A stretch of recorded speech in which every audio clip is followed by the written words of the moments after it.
Não, Lilith não foi a primeira mulher de Adão. Na verdade, ela nunca existiu. Em primeiro lugar, é válido ressaltar, à guisa de introdução, que a história de possível Lilith, ela não é encontrada nas escrituras, não há nenhum respaldo bíblico que fala sobre ela.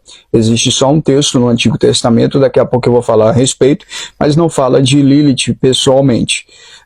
A história de Lilith é narrada principalmente nos escritos medievais, como por exemplo o alfabeto de Cirar, que surge bem posterior às escrituras, mais precisamente o segundo alfabeto de Cirar, que vai tratar especificamente sobre a história de Lilith, que vai mostrar como se ela disputasse com Adão a respeito do Jardim do Éden.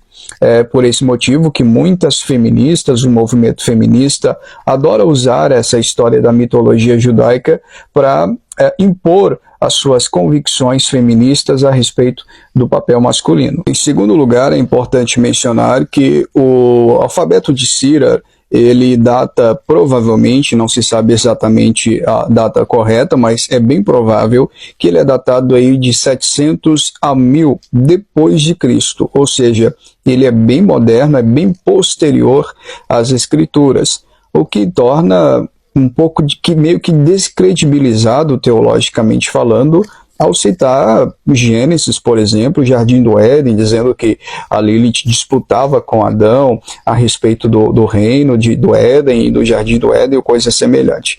O que torna totalmente a história muito descontextualizada e muito complicada do ponto de vista teológico, até para a gente debater aqui, porque o livro de Gênesis é muito antigo a esse texto. Talvez você esteja questionando, tá, pastor, mas Isaías capítulo 34, versículo 14, menciona a palavra Lilith. Quem é essa Lilith que aparece lá em Isaías capítulo 34? Vamos ver o texto e após o texto eu venho trazendo alguns comentários, algumas observações. Inclusive vamos fazer uma exegese aí desse versículo, que é o versículo 14 de Isaías. Bom, vamos ao texto. E as feras do deserto se encontrarão com hienas, e o sátiro clamará ao seu companheiro, e Lilith pousará ali, e achará lugar de repouso para si. Alguns pontos são cruciais nós observarmos antes de nós interpretarmos esse versículo do profeta Isaías. Em primeiro lugar, é que na epopeia de Gilgamesh, ou épico de Gilgamesh, aparece a palavra Lilith, que é um texto muito, mas muito antigo mesmo. Aparece a expressão Lilith ou a expressão Lilito, que em nenhum momento é interpretado como figura feminina ou como uma palavra possivelmente feminina. Essa expressão que aparece nessa epopeia antiga, a palavra Lilito ou Lilith, dá um sentido de um espírito que aparece dentro de uma árvore. É um espírito um fantasma ou um espírito que está dentro do oco de uma árvore, que muita gente futuramente vai interpretar como uma possível coruja, né? Uma ave, uma coruja da noite, que aparece no interior de uma árvore, ou seja, na parte do oco dessa árvore. É o texto de Isaías, capítulo 34, versículo 14, no contexto e no próprio texto em questão, está falando de feras e animais selvagens no deserto e também de aves, também como o pelicano, que aparece aí no texto. E a palavra Lilith, que aparece nas traduções mais antigas, é traduzida com a palavra espírito ou a palavra fantasma, nas melhores traduções e transliterações da palavra hebraica no Antigo Testamento. A tradução da NVI e a NVT coloca a palavra Lilith aí, traduzindo para a palavra fantasma.